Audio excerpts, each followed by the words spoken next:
So hiring your first employee can be absolutely terrifying, but it can also be the best decision you've ever made. Now, in 2025, the cost and the, I suppose, compliance surrounding the legislation surrounding hiring and employing people directly is getting ever more complex and ever more costly. So we're being asked about this an awful lot at the minute. So this video is for you if you're thinking about hiring, if you're growing, if you feel you need to take somebody on. What we want to do is explain to you the real cost of hiring, because it's not just about the salary, there's more to consider than that. And then we look at your legislative duties as well as comparing and contrasting when you should think about freelancing and when it makes sense to actually recruit and employ somebody in-house. Okay? So I suppose the first thing is, when's the right time? And actually it's probably before you realise. So signs that you're almost already too late is if you're turning work away because you can't cope with it, you can't manage to do it. If burnout is creeping in, if you are starting to underservice your existing clients, which we can refer to as overtrading, and if revenue perhaps is growing but the admin is just piling up and up and up.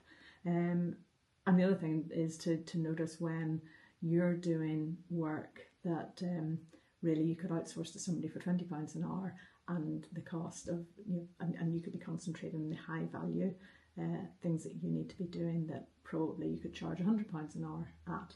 So there's lots of things you can do to identify what those tasks are that you should be outsourcing.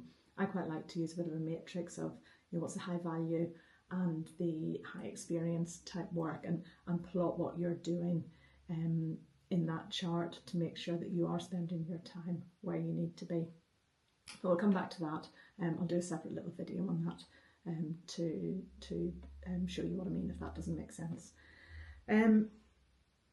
So quite often, whenever you're a small business and you're just starting out, you can be the main bottleneck. And it's important to recognise that and realise that actually just investing some money and time and energy is the only way that you're going to be able to grow your business. And also it means that you're going to have to let go a little bit of control. And that's not easy when it's your business. I know a lot of business owners are successful because they're pretty much a control freak. So you've got to be able to accept that somebody else on a lower pay than you doing 80% of what you can do is much, much better than you burning out trying to do 100% of everything. Okay, so what's the real cost of hiring then? In 2025, the national minimum wage outside of London went up to £12.21 per hour for people who are 21 years of age or over. So that brings the minimum salary really, an annual salary at 37.5 hours a week, to around about 24 grand that you would need to be offering in order to pay somebody minimum wage and have them working for you full time.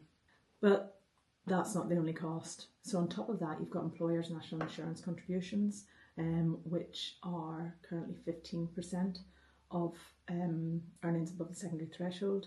Then you've got employer pension contributions at that level, which are a minimum of 3%. And some employers will need to pay more than that to be competitive.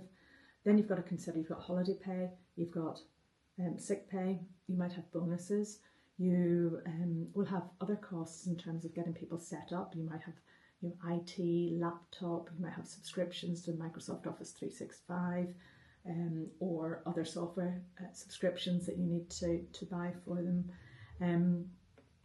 Now HMRC does have a handy calculator, and we'll post a link to that in the notes, where you can work all of this out. But basically, employing somebody on 25 grand per annum is going to cost you at least 30 grand as an employer, as well as then the legislation and the investment of your time to make sure that they are performing really, really well for you and helping you.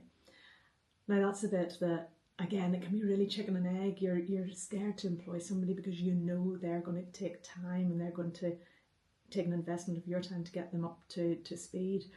And a lot of people shy away from that and maybe, I suppose, abdicate rather than delegate chores, and they set their team up for failure rather than setting them up for success. And I suppose I can just encourage you that if you're going to make this work, then you've got to really invest that time and energy, and hold people to the high standards that you expect, and make sure that they're really clear on what it is they should be doing for you. Let's just explore very briefly the options of perhaps having a freelancer. So if we take that 25 grand a year salary, so that's a 30 grand a year cost for you, if we take that and think about a freelance VA to do basic admin, so they're going to cost about 25 to 35 pounds an hour. So if you roll all of that out and calculate it, if you need somebody to do more than 20 hours a week, 21 hours a week, really you're better to hire in-house. It'll be more cost effective, and of course you've got a lot more control whenever you're hiring in-house over your values and so on. But it's good to have that balance of a number. If you only need 10 hours of somebody's work, then by all means use freelancers. The other time when it might be better to use a freelancer is if you've got sort of lower chunks of very specialised work, because if you hire somebody to do admin and then you expect them to be a marketing manager, a sales manager, a CRM manager, your admin, your telephone answering, and doing too many different things, then again, we're only setting them up for failure.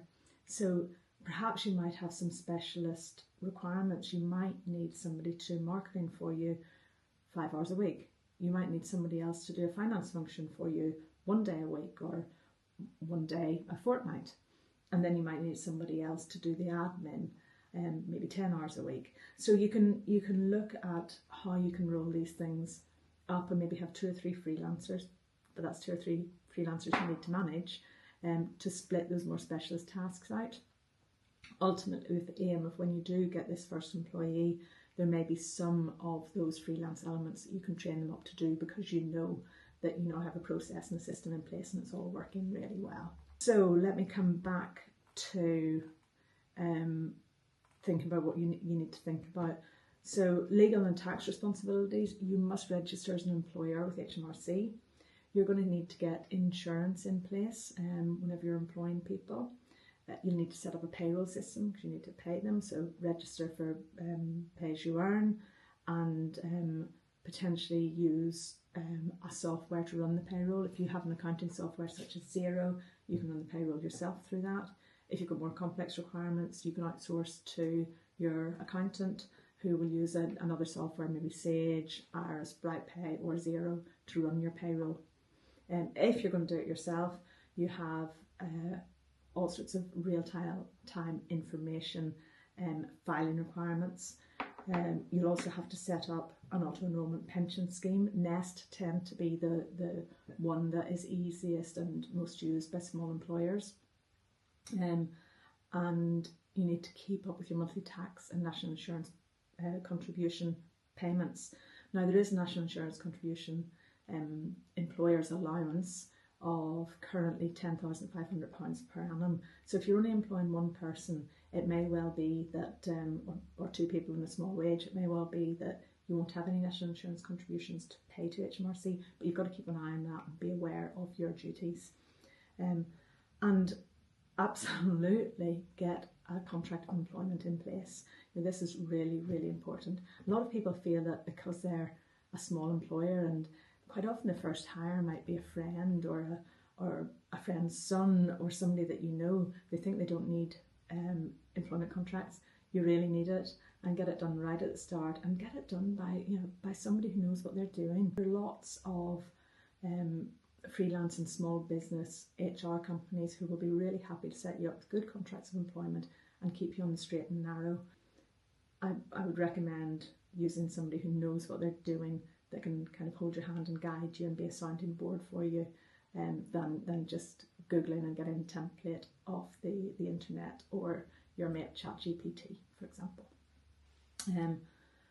What else do we need to think about? I mean, that's really it. We've talked a little bit about part-time people, freelancers, full-time employees, apprentices.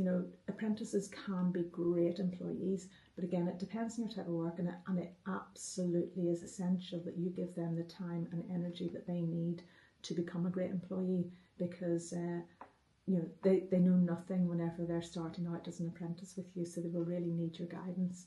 But here at IN Accountancy, we have employed apprentices for many, many years. We've often recruited post A-level students from our local sixth form college, and they're brilliant. They've got a real appetite for learning. They want to do well, they want to impress you, and they want to have a great career without the burden of university debt. And so they come out after 3 years, 4 years with a professional qualification and a lot of experience, where somebody that's gone to uni has no experience, they've got an academic qualification, and they've got a lot of debt and no professional qualification to boot. So there are different options for you if you want to consider that.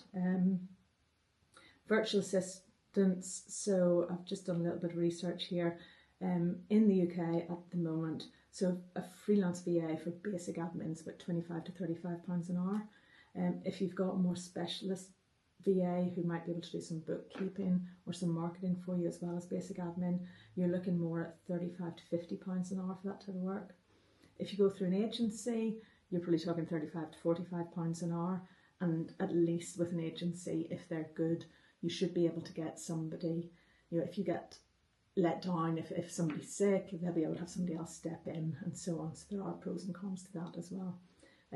Or of course you could look at outsourcing or offshoring to the Philippines, India, South Africa for a lot of your compliance admin work. It's often an option. Other things to consider, we've talked about really if you need more than 20 hours a week, bring somebody in-house. Outsourced versus in-house, well, you've probably got greater flexibility with an outsourced VA because again you can pick and mix the type of work that they do for you. Should have less management time actually with a outsourced person, because they should only be doing it because they know exactly what they're doing, whereas in-house you might have a lot more management time. Control over your culture, you don't have that whenever you're outsourcing to somebody. You'd hope you'd pick a company or an individual who shares your values and culture, but you don't have an awful lot of control over it. Data, you need to be a lot more tied up, so you'll need to have some sort of legal documentation around that contract with somebody that's external, especially if you operate in anything that's data sensitive. And you're not going to necessarily get that team support where you've got somebody who you can just go, oh, can you just run down to the shop for me, or can you just do this, can you just nip to the post office? So some businesses have some really hands-on things that you just won't get whenever you outsource. Again, if you've got an agency, we've talked about they might have holiday or sick cover. In-house, if you've just got one person, that you've got no support there. And recruitment and onboarding can take some time, and as I said, more of an investment on your part. What else? I think that's it really. Employing people doesn't have to be scary, but you do need to take advice from the right people. You need to know your responsibilities and understand the actual cost to you. If you're thinking about your first hire and you'd like some help with the payroll, Sandra in our payroll department is absolutely amazing, and she'll be happy to guide you through what you need to do, or ideally we'd take that off your hands and do that for you. Yeah, I think that's it. Please book a call if you need any help, and pop any questions in the comments, and we'll be really happy to answer all the questions that we can. Thanks very much. Bye for now.